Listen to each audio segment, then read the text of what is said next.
Imagine que la Bible ne soit plus disponible en français. Du fromage.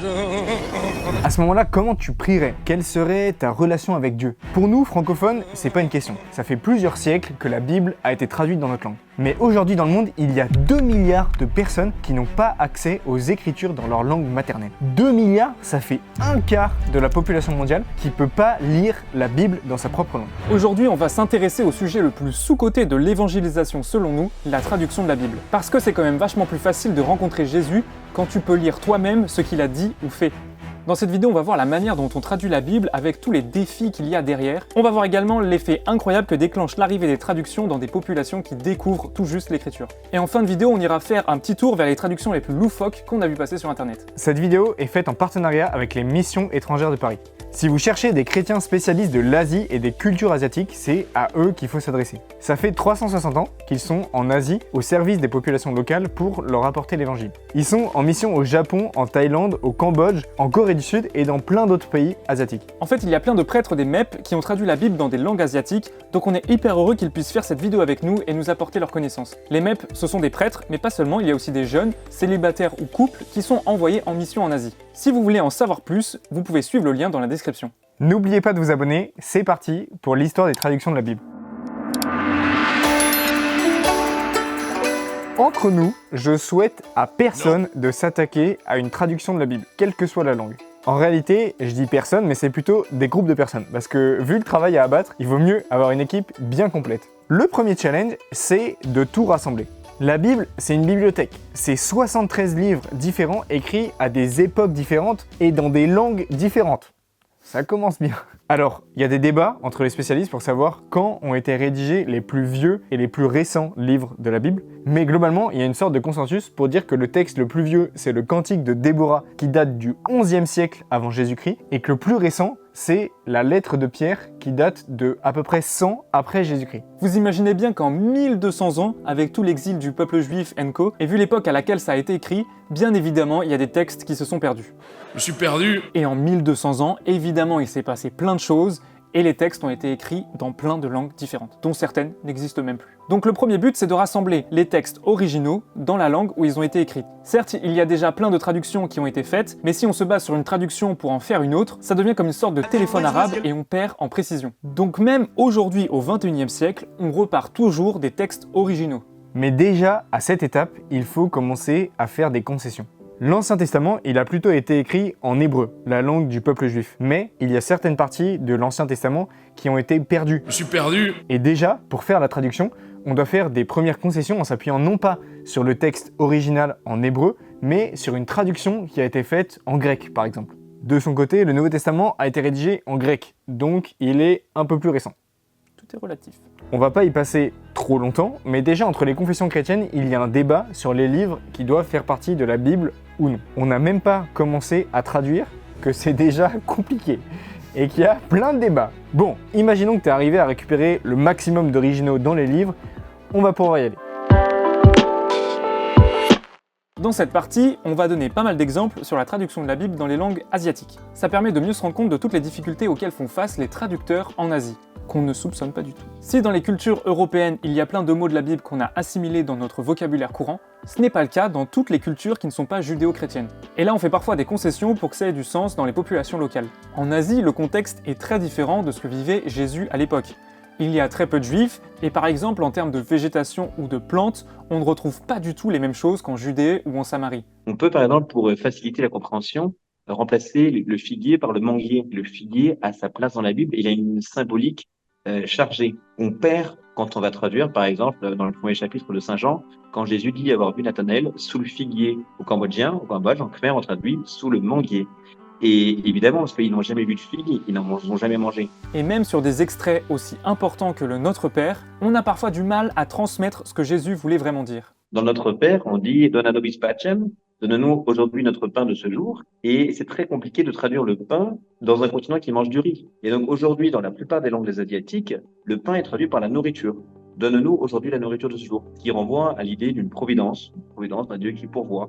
Mais c'est vrai que c'est difficile parce que si on venait à traduire par exemple en cambodgien le pain, qui est un mot qui date de la colonisation française, et donc qui est le pain, et non pain, pour eux, c'est la baguette. Donc, de nos jours, aujourd'hui, la baguette, pour eux, c'est comme s'ils devaient recevoir un cadeau de colons français qui n'existe plus.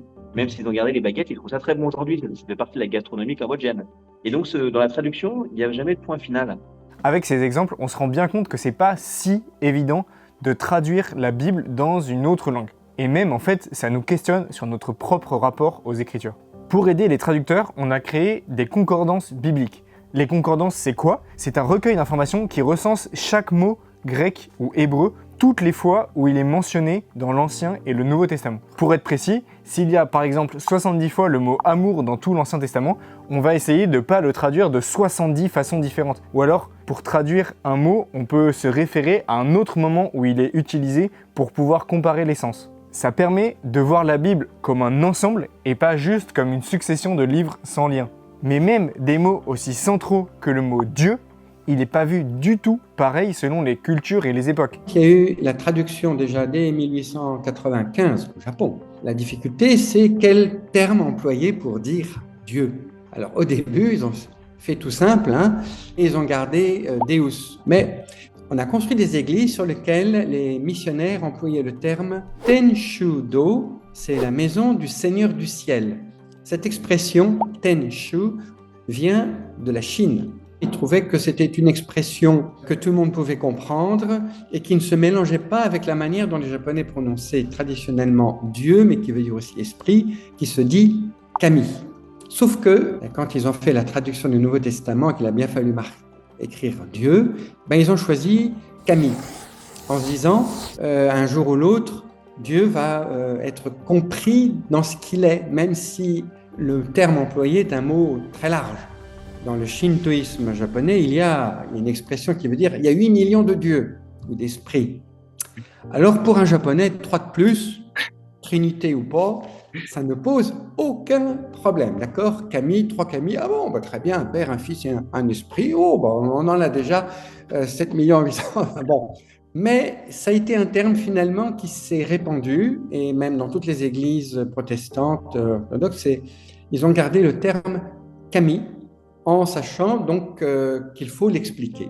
Sinon, il peut y avoir simplement cette confusion ou cette mauvaise compréhension par rapport à l'esprit divin ou la divinité telle qu'un japonais l'entend basiquement. Alors on n'a pas voulu rentrer dans tous les détails et les défis des traductions. On voulait juste vous donner quelques exemples pour qu'on se rende compte ensemble de la complexité que ça a de traduire un texte inspiré dans une langue parlée aujourd'hui. Et toutes ces questions, on se rend compte aussi que ça nous impacte nous, dans notre rapport aux écritures et dans la façon dont on les lit. Mais ce qui est sûr, au-delà de tous ces débats qui peuvent paraître parfois un peu lointains pour nous, c'est que l'arrivée d'une traduction dans une culture ou une langue, ça a un impact énorme, bien plus que tout ce qu'on pourrait imaginer. L'arrivée de la Bible dans une langue locale d'une région est extrêmement puissante. Les gens peuvent désormais écrire des chants, par exemple, basés sur les Écritures dans leur propre langue. Ils peuvent donc louer le Seigneur en s'inspirant directement des Écritures. Et la traduction de la Bible dans une langue locale, ça stimule aussi tout l'aspect culturel et artistique. Il peut y avoir des peintures et des sculptures, tous les artistes chrétiens s'approprient les Écritures et l'interprètent à travers leur art pour l'édification des croyants. Et dans les traductions même de la Bible, on peut les transformer en poèmes, comme par exemple au Japon.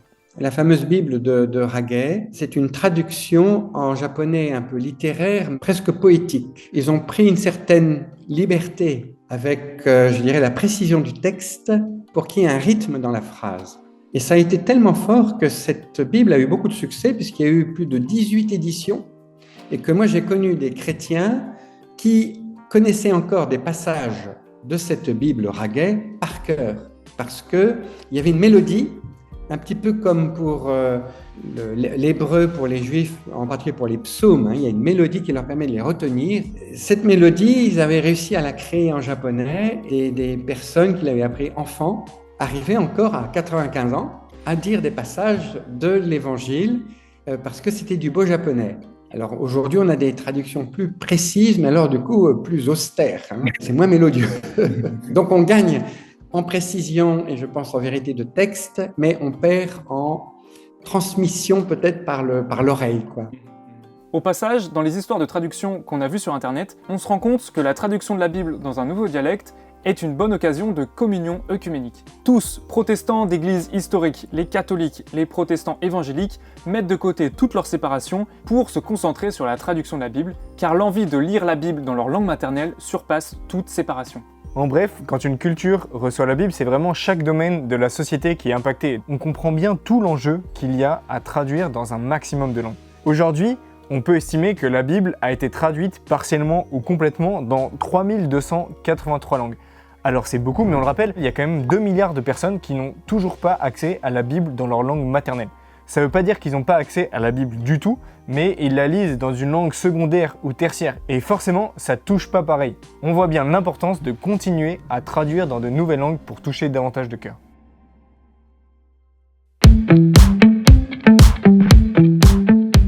Comme on en a l'habitude, pour faire cette vidéo, on a fouillé les tréfonds d'internet.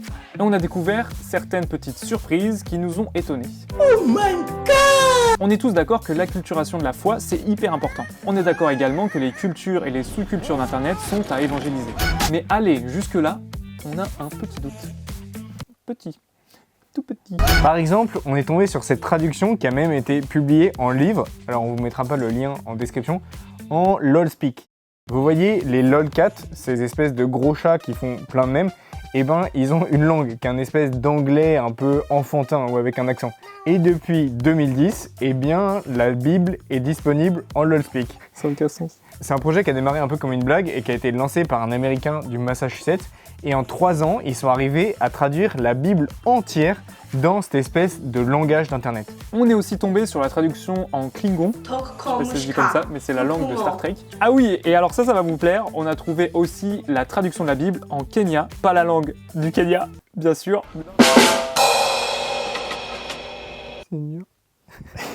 Le Kenya, c'est quoi? C'est une des langues parlées dans Le Seigneur des Anneaux. Et c'est pas étonnant, Tolkien a participé notamment à la traduction de la Bible de Jérusalem en anglais. On en a d'ailleurs parlé dans notre dernière vidéo.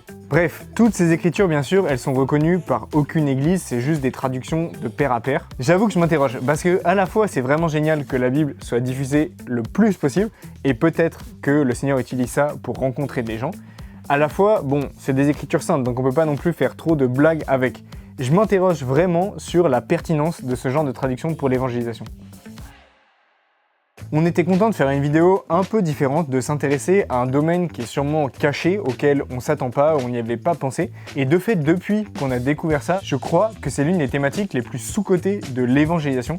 Si on peut pas lire la Bible dans sa langue maternelle, c'est évident que c'est plus difficile de rencontrer le Seigneur. Il y a encore aujourd'hui plein de langues dans lesquelles la Bible nécessite d'être traduite. C'est pourquoi on voulait attirer votre attention sur ce sujet. Merci à tous les traducteurs, à tous ceux qui apprennent des langues ou des dialectes pour pouvoir traduire la Bible, pour leur travail d'évangélisation dans l'ombre, mais ultra important. Il y a plein de manières d'annoncer le Christ et nous, on a choisi Internet. Quand on se balade dans les profondeurs d'Internet, on tombe parfois sur des pépites, comme les traductions de la Bible en LOLspeak, mais parfois il n'y a pas assez de matière pour faire une vidéo. Du coup, on vous partage ça dans notre newsletter, les Disciples Notes, qui sort un mercredi sur 2. Vous pouvez vous inscrire dans le lien dans la description. On vous parlait de la Bible et de sa traduction dans une des langues du Seigneur des Anneaux, mais est-ce que vous saviez à quel point Tolkien était chrétien et à quel point ça a influencé son œuvre? On a creusé ce sujet il y a quelques semaines, et si vous voulez en savoir plus, cliquez sur la tête de Benoît pour voir la vidéo. C'est la fin de cette vidéo, d'ici la prochaine, priez pour nous, nous on prie pour vous. À bientôt.